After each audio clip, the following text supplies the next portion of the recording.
Nah, untuk lebih menghemat sebenarnya magnetet tersebut juga dilengkapi bagian atas washing plant. Kalau teman-teman sempat berkunjung nanti ya ke washing plant TOPB, di situ di bagian atas ada magnetet separator, gunanya adalah untuk menangkap kembali penggunaan magnetet yang setelah digunakan untuk mencuci batu bara. Nah, disinilah sebenarnya kita lebih menghemat magnetet untuk bisa digunakan kembali untuk beberapa kali penggunaan pencucian batu bara ya teman-teman.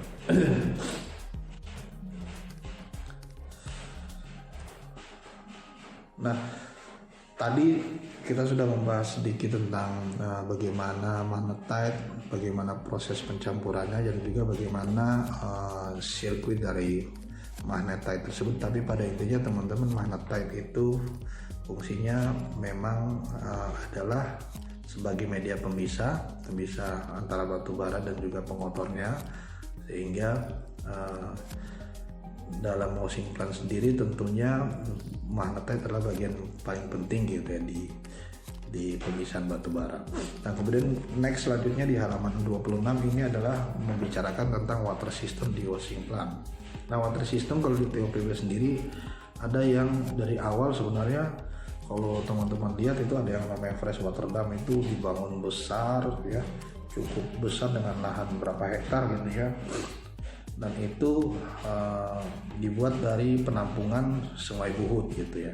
Jadi dari sungai kita kemudian pompa airnya ke fresh water dam ke penampungan, karena memang pada saat musim kering sumber air kita benar-benar di Sungai Buhut itu juga kering gitu ya, sehingga kalau kita memasuki musim kering di beberapa bulan, khawatirnya kita Sungai Buhut kering dan akhirnya kita tidak memiliki sumber mata air yang untuk dilakukan pencucian batu bara.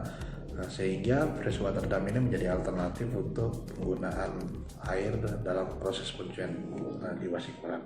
Nah, dari fresh water dam ini kemudian masuk ke emergency pond. Nah, emergency pond ini fungsinya juga adalah untuk kenapa dinamakan emergency, karena paling dekat untuk penggunaan di washing plant gitu ya. Kalau fresh water dam itu jauh, sementara di emergency pond ini paling dekat, sehingga sewaktu-waktu digunakan air kita langsung bisa menggunakan di emergency pond gitu.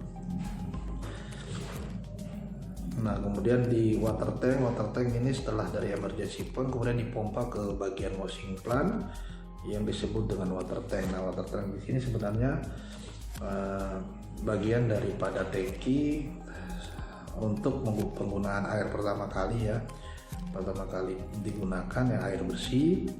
Nah, kemudian air bersih yang pertama kali digunakan setelah dicuci melalui pencucian batu bara tersebut, tentunya air tersebut kotor gitu ya, kemudian masuk ke thickener. Nah, dari thickener itu kemudian setelah bersih atau overflow-nya masuk lagi ke clarified water tank tersebut, sehingga terjadi pencampuran air pertama kali dari emergency pond yang bersih dari sungai. Nah, kemudian untuk digunakan awal, tapi dari proses thickener tersebut, di mana hasil dari pencucian air tersebut dikelola di thickener, air bersih tersebut kemudian masuk lagi ke water tank tersebut ya, clarified water tank tersebut, sehingga air tersebut disirkulasi terus menerus sehingga tidak terlalu boros dalam penggunaannya ya, atau menghemat air.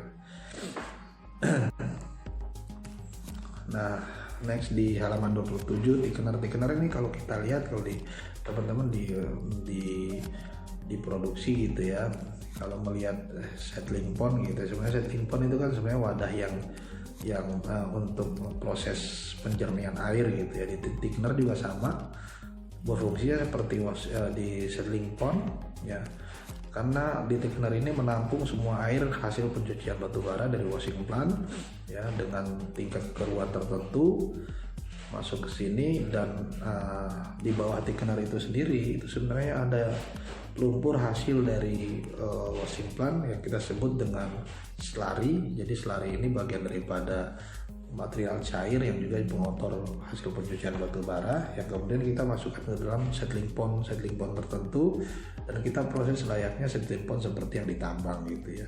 Jadi masuk ke thickener, hasil pencucian itu masuk ke thickener ini overflow-nya yang jernih kita akan masuk kembali ke clarified water tank tadi. Kemudian yang di bawahnya, di bawah thickener itu akan kita buang ke yang kita sebut slurry, kita akan buang ke slurry pond, dan dari slurry pond tersebut kita lakukan proses pengendapan yang akhirnya masuk ke settling pond sebelum keluar ke lingkungan sekitar gitu ya, untuk memenuhi baku mutu air untuk dapat digunakan kembali. Nah, dulunya kita membuat settling pond slurry pond dengan sangat banyak gitu ya, tetapi membutuhkan luas lahan yang cukup banyak, sehingga akhirnya diputuskan untuk slurry pond tersebut kita langsung alirkan ke tabang atau disposal dengan membentuk kolam-kolam di sana, sehingga pada saat kering bisa langsung ditutup gitu ya.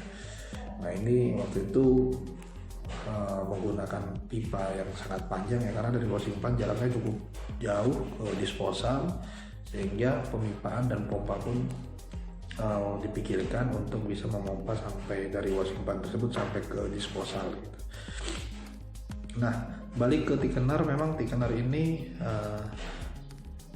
berfungsi kalau misalnya kita di settling pond tentunya dengan waktu yang cukup lama gitu proses pengendapan ya, tapi thickener ini membutuhkan proses yang cepat gitu. Bagaimana caranya biar proses tersebut untuk penjernihan air di thickener berlangsung cepat gitu. Nah, ini kita butuhkan flow coolant dan juga lime atau kapur. Flow coolant ini sebenarnya bagian daripada fungsinya adalah untuk mengikat ya daripada kotoran-kotoran tersebut sehingga cepat mengendap. Sementara kapur ini berfungsi untuk berfungsi untuk membuat flow coolant ini menaikkan pH sehingga flow coolant ini dapat bekerja secara maksimal gitu. Nah, ini di slide yang ke-28 di thickener sendiri ada yang overflow dan underflow. Overflow-nya digunakan kembali ke clarified water tank, kemudian yang underflow-nya kita sebut dengan slurry yang akhirnya dibuang ke slurry pond.